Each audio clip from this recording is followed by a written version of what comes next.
Salut tout le monde, c'est Cécile. Alors aujourd'hui je vous fais une petite vidéo sur le matériel que j'utilise et aussi donc pour vous montrer avec quel matériel j'ai commencé à dessiner et au fur et à mesure qu'est-ce que j'ai acheté.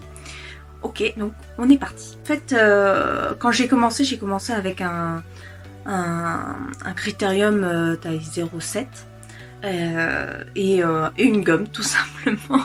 Donc j'ai commencé avec ça et au bout du deuxième dessin je trouvais que les traits étaient trop gros ou enfin qu'il y avait quelque chose qui allait pas.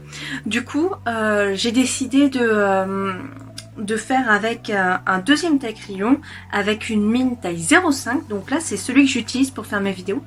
Donc moi dedans il y a une mine grasse, donc 2B. De taille 0,5 parce que voilà, sur les vidéos après ça se voit pas assez bien et puis je suis pas assez bonne technicienne pour faire des vidéos voilà super bien calibrées niveau franchement je sais pas mais voilà ça vous prenez un Critérium 0,5 c'est déjà vachement bien pour faire des détails et vraiment pour être plus précis qu'avec une mine 0,7. Ok, on va faire deux petits onigiri comme ça, assez volumineux et gros. Donc on commence par faire la forme.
Moi pour mes vidéos et même pour mes dessins en dehors, j'utilise donc les Faber-Castell parce que la qualité de l'encre est vraiment géniale et que les traits ils s'épatent pas. Donc là vous avez déjà 3 tailles. Mais après il y a aussi du XS que j'utilise souvent pour faire de petits détails.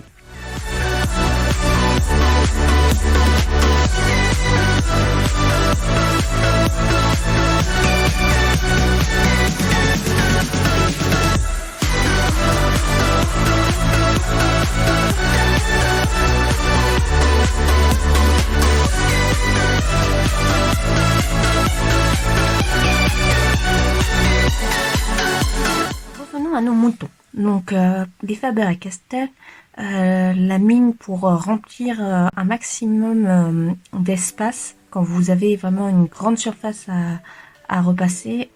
Donc soit je vous conseille la mine B ou soit carrément prendre un feutre à alcool.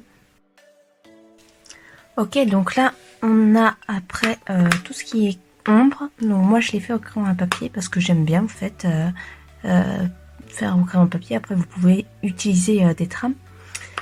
Donc après un HB ça peut amplement suffire pour faire plein d'ombres différentes. Après vous pouvez prendre un 2B, 3B même, je crois que j'ai pris le 3B là, et 2H ou 4H pour faire vraiment plus clair.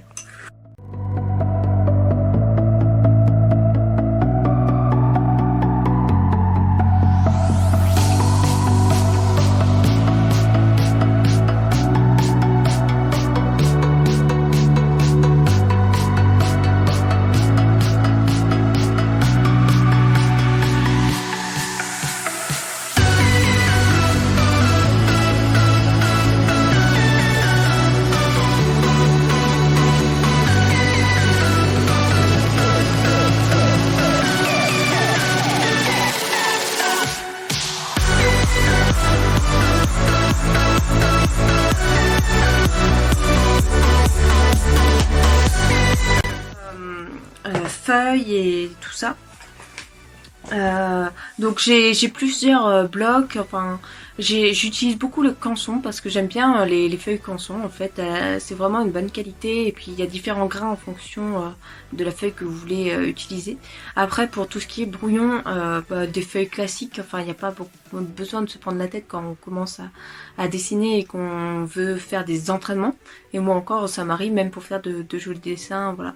Après j'ai d'autres blocs comme les Monali là, pour des blocs Bristol. En fait, moi ce que je voulais c'était vraiment trouver une feuille où de l'autre côté quand on met de la couleur, pas que ça se voit par derrière en fait. Par exemple sur un dessin, voilà, sur Vegeta là, que j'avais fait en vidéo, bah derrière on voit que voilà ça a transpercé et pourtant c'est marqué Bristol. Après ce qui est intéressant c'est aussi d'avoir différentes tailles, ne pas toujours faire sur la même taille, par exemple ne pas toujours dessiner sur une feuille A4 parce qu'à la fin vous allez être trop habitué à ça et quand vous allez passer au modèle supérieur vous allez vous dire c'est tout petit ce que je fais alors que j'ai une grande place. Voilà, j'espère que cette vidéo vous aura plu, donc n'hésitez pas à la liker, la partager, mettre des commentaires, j'essaierai de vous répondre au mieux. Donc la semaine prochaine on va faire un personnage et on m'a aussi demandé pour un concours de dessin, donc ce sera avec plaisir que j'organiserai ça, donc laissez-moi des commentaires et après je sais pas trop quel prix je pourrais vous donner. Mais en tout cas, moi ce sera un plaisir de voir tous vos dessins. Ce sera vraiment top.